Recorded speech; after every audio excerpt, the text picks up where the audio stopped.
Welcome friend. आज हम आपका स्वागत करते हैं। आज हम इंडियन आर्टिस्ट संबंधी जो है महत्वपूर्ण प्रश्नों को पेश कर रहे हैं। जो आपके विकल्प हैं उन पे हम सही प्रश्नों पर हम ध्यान देंगे। जितने भी स्टूडेंट जो फाइन आर्ट्स से हैं और जो लोग बीएफए एंट्रेंस की तैयारी कर रहे हैं, जो बैचलर ऑफ फाइन आर्ट्स की मतलब एंड सीयूटी बेस्ड एग्जामिनेशन की तैयारी कर रहे हैं, उन सब के लिए ये कारगर हैं। तो ये ऐसे क्वेश्चंस हैं जो मोस्टली जो है आपके लिए हर हाल में आपको ये जानना ही होता है। तो राम किंकर जी के बारे में जानते होंगे कि राम किंकर जो है एक मूर्तिकार हैं। तो हमने यहाँ पर बता रखा है। तो ये मूर्तिकार के रूप में फेमस हैं, इनको मत भूलिएगा। इनकी जो खास पेंटिंग है वो है संथाल परिवार। इसके अलावा कि एक कवि चित्रकार कौन थे जिनकी कर्म भूमि शांति निकेतन थी। तो आप रिलेट कर पाओगे कि वो रविन्द्रनाथ टैगोर ही थे, जो कवि के साथ मतलब उनका जो कर्म भूमि है, जो उनका स्थान है वो शांति निकेतन है। शांति निकेतन की स्थापना जो है 1919 में उन्होंने किया था। और आपको ये भी पता होना चाहिए कि 1901 साल बाद जो है कला स्कूल की खोला गया था ये रविन्द्रनाथ टैगोर के माध्यम से, मतलब उन्होंने उनके कहने पर खोला गया था वहाँ पर। नेक्स्ट जो क्वेश्चन हमारे सामने हैं है कि जो देवी प्रसाद जो राय चौधरी क्या थे, तो वो भी मूर्तिकार थे। इनकी जो खास कृति है श्रम की विजय, ये लोकप्रिय है। बीसी बीसी का मतलब होता है भावेश चंद्र सन्याल। जो भावेश चंद्र सन्याल जी हैं वो किस लिए हैं माने जाते हैं, तो चित्रकार के रूप में खास हैं। ये चित्रकारी के क्षेत्र में है। तो यदि आप इनको जानते रहेंगे तो आप अपने जो भी एग्जामिनेशन में जो होगा तो आप आसानी से दे पाएंगे।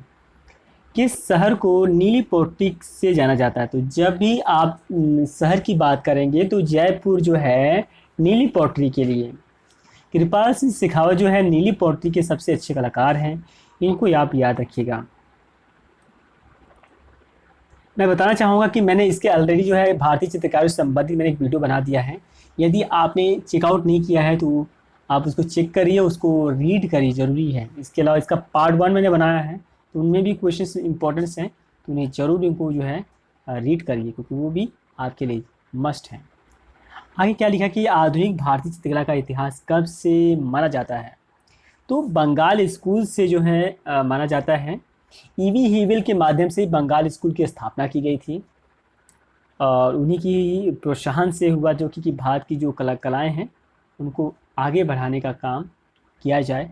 उन्होंने ईवी हीवेल ने रविन्द्रनाथ टैगोर जी को से कहा। जितेंद्र लिखा हुआ है, जितेंद्र नाथ, ये जितेंद्र नहीं, जितेंद्र नाथ मजूमदार विश्वविद्यालय में चित्रकला विभाग के शिक्षक थे। तो पूछा जा रहा है किस विद्यालय के जो है शिक्षक थे वो, तो इलाहाबाद विश्वविद्यालय के। वो काफ़ी पुराना ये इलाहाबाद विश्वविद्यालय है, इसके बारे में आपको पता होना चाहिए। यहीं पर जो है मालवीय जी जो बीएचयू के संस्थापक हैं, उन्होंने शिक्षा यहीं से ग्रहण किया था। किस चित्रकार ने, यहाँ पर लिखा हुआ थोड़ा सा शब्दों में मिस्टेक हुई है, यहाँ पर मैं आपको बताना चाहता हूँ कि क्या मिस्टेक हुई है। जैसे कि यहाँ पर ये जो वर्ड है, यहाँ पर जो लिखा है बाघ है, अजंता, अजंता की जगह अजंता है, जो कि महाराज के भित्ति चित्रों की प्रतिलिपियाँ तैयार की हैं। तो जब भी प्रतिलिपियों की जब बात आएगी तो असित कुमार हलदार को याद रखिएगा, ये खास पॉइंट्स है। इसके बाद बंगाल कला स्कूल की तकनीक, तो बंगाल कला की जो तकनीक है जहाँ पर वास लिखा है, वास तकनीक के लिए जानी जाती है। तो वास का जो शब्द होता है वो वास ऐसे होता है, तो याद रखिएगा वास तकनीक के लिए, जिसके जन्मदाता जो इंडिया के थे तो वो हैं रविन्द्रनाथ टैगोर जी। रविन्द्रनाथ टैगोर की जो पेंटिंग आपको याद होगी, भारत माता पेंटिंग। उसके बाद जी आर संतोष कौन थे, जी आर संतोष की बात की जा रही है, तो जी आर संतोष जो है वो छापाकार हैं, ये आप याद रखिए। नंदलाल बोस का जन्म की बात किया जाए तो नंदलाल बोस जो हैं वो रहने वाले बिहार के हैं और इन्होंने जो है पांडुलिपियों की प्रतिलिपियाँ बनाई हैं, चित्र बनाई हैं। यहाँ पर इनको बीएचयू के द्वारा जो है डीलिट की उपाधि भी इनको मिल चुकी है। नेक्स्ट पेंटिंग है मदर टेरेसा, किसने चित्रित किया है। मदर टेरेसा जो चित्रित किया है एम एफ हुसैन जी हैं, जिससे हुसैन से नाम से लिखा गया है। हुसैन साहब जो है इनका जन्म जो है 15 सितंबर नहीं 17 सितंबर 1915 में इनका जन्म हुआ था। ये इन्होंने फिल्मों के पोस्टर से आप लोगों ने चर्चित होंगे। इसके बाद त्रियामी कला, त्रियामी मतलब होता है 3 डायमेंशन, जिसमें लंबाई चौड़ाई मोटाई जो दिखती है उसको। तो ये जो है ना आपका जो है मूर्ति कला होगा जी, ये याद रखिएगा। आप मुझे बताइएगा, आप लोग कमेंट में करके जो है, यदि आप लोग मेरी वीडियो को देख रहे हैं तो जो ये मोनालिसा की जो पेंटिंग है ये 2D है 3D, आप मुझे कमेंट में लिख के बताइएगा। देखते हैं कितने स्टूडेंट जो है इसके बारे में जानते हैं। नेक्स्ट क्वेश्चन हमारे सामने है, किस कलाकार ने बंगाल लोक चित्रों को अपनी अभिव्यक्ति का माध्यम बनाया? तो बंगाल लोक चित्रों की अभिव्यक्ति बनाने वाले जो कलाकार हैं तो वो है यामी, इनको मत भूलिएगा। अय्यामी राय थे जिन्होंने बंगाल की लोक कलाओं को उन्हें माध्यम है। इनको क्या नाम है, महात्मा गांधी जिसको मतलब बापू जी कहते हैं, तो इन्होंने इनको जो है राष्ट्रीय कलाकार भी कहा है इनको, जो है राष्ट्रवादी कलाकार ऐसे।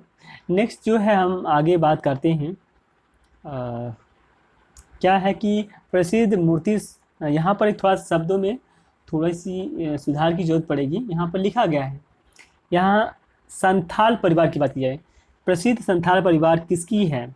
तो संथाल परिवार जो है वो है राम किंकर जी की है।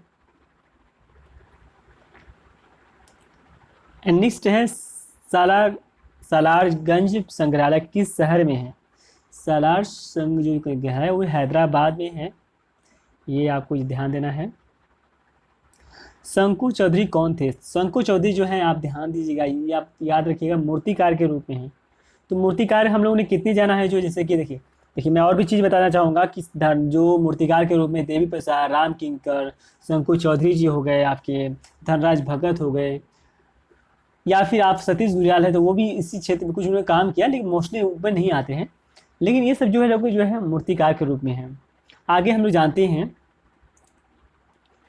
भारतीय फिल्म एंड टेलीविज़न संस्थान की स्थापना कहाँ हुई थी? जब ये फिल्म की बात की जाती कहाँ हुई थी, तो पुणे में हुई थी। कहाँ हुई थी फिल्म की स्थापना, कहाँ हुई थी? पुणे में। भारत माता पेंटिंग के बारे में मैंने आपको बताया था बीच में, जब मैं कुछ चीज़ें बता रहा था, तो आपने ध्यान दिया होगा इसका कौन सा सही है। तो आप लोग को मुझे पता है कि आप जो टिक कर रहा हूँ वही है, बिल्कुल। इसके बाद नेक्स्ट जो टॉपिक्स की तरफ जाते हैं, भारत कला भवन कहाँ स्थापित है? तो भारत कला भवन की बात किया जा रहा है तो ये वाराणसी में है। वाराणसी में है BHU, बनारस हिंदू यूनिवर्सिटी में। और आपको बता दूं, यदि BHU के जस्ट बैक साइड में जो है विजुअल आर्ट फैकल्टी है, जहाँ पर जो स्टूडेंट्स होते हैं बैचलर ऑफ फाइन आर्ट्स की तैयारी, MFA की तैयारी, ये लोग वहीं से उसके बैक साइड में। आप यदि आप भारत कला भवन में जाते हैं तो जो स्टूडेंट्स होते हैं उनके 2 रुपये टिकट लगे थे, आउटडोर के लगभग 20 रुपीज़ की चार्जेस लग जाते हैं। और यदि आपको नॉलेज को बहुत ही ठोस बनाना है, मतलब अच्छा करना है, तो आपको भारत कला भवन जरूर जाना चाहिए। यदि आप भारत कला भवन में मतलब यहाँ पर वाराणसी में रह रहे हैं तो कुछ नॉलेज को इम्प्रूव करना, जैसे मुगल वंश की कुछ चीज़ें मिल जाएंगी और कुछ कलाकारों की कलाकृतियाँ मिल जाएंगी, कुछ ऐसी चीज़ें मिल जाएंगी जो हमारे चैप्टर से रिलेटेड हैं। तो भारत कला भवन जाइए, वहाँ पर स्टडी करिए, वहाँ के मॉडल स्टडी करिए, वहाँ स्केचिंग करिए, ये किया जा सकता है आप लोग। और कमेंट में बताइए कि क्या आप लोग भारत कला भवन गए हैं? भारत कला भवन गए हैं, वहाँ पर क्या क्या देखा है आपने, लिख सकते हैं अपनी कमेंट पे। जो बात जब लिखेंगे तो मुझे पता चलेगा कि कितने ऐसे स्टूडेंट्स हैं जो मतलब बाहर ट्रेवल कर करके कुछ चीज़ सीखते हैं। क्योंकि देखो नॉलेज का सबसे बड़ा सोर्स वही होता है कि आप ट्रेवल करो, कुछ नई नई चीज़ें सीखो। सही है। लिखा गया उत्तर प्रदेश में किस स्थान पर ब्लैक पॉटरी है? मतलब ब्लैक पॉटरी की बात की जा रही है उत्तर प्रदेश में। यस, तो उत्तर प्रदेश में जो है निजामाबाद जो है वो आपको याद रखिएगा ब्लैक पॉटरी के नाम से प्रसिद्ध है, के लिए प्रसिद्ध स्थान की बात की जा रही है। वास पेंटिंग की शुरुआत मैंने, आप तो जानते होंगे, इसके लिए मुझे लगता है कि आपको मुझे कुछ ज़्यादा कुछ बताने की जरूरत नहीं है, तो यही है। इनके जो भाई हैं गगन नाथ जी हैं, ये आप याद रखिएगा, ये घनवादी के कलाकार हैं। नेशनल इंस्टीट्यूट ऑफ डिज़ाइन किस शहर में है? तो अहमदाबाद में है। ये याद रखिएगा, अहमदाबाद में है। इसके बाद नेक्स्ट जो पॉइंट्स हमारे सामने पेश होने वाला है, जिसको आपको ध्यान देना है, क्या पॉइंट है, मतलब नेट शैक्षणिक केंद्र किस स्थान पे कार्य कर रहा है। ये निफ्ट है, नेट नहीं है। निफ्ट क्या है, ध्यान दीजिएगा, निफ्ट, ये निफ्ट, निफ्ट शैक्षणिक केंद्र किस क्षेत्र में कार्य कर रहा है। तो ये याद रखिएगा, याद क्या रखेंगे आप लोग बताइए, थोड़ा सोचिए, क्योंकि कभी कभी कुछ देर के लिए हमें रुकना होता है कि इसका राइट आंसर मैं छोड़ता हूँ। तो निफ्ट की जब भी बात आएगी तो याद रखिएगा फैशन तकनीक के लिए जो है। ओके, उम्मीद है कि याद रखोगे। तो आज के लिए जो है इतना ही, हम अगला पार्ट्स हम आपको लाने वाले हैं, और अगले पार्ट्स में हम लोग कोशिश करेंगे कि हम ज़्यादा से ज़्यादा प्रश्नों को कवर करें, और वो प्रश्न आप लोग के लिए जो है विशेष करेंगे।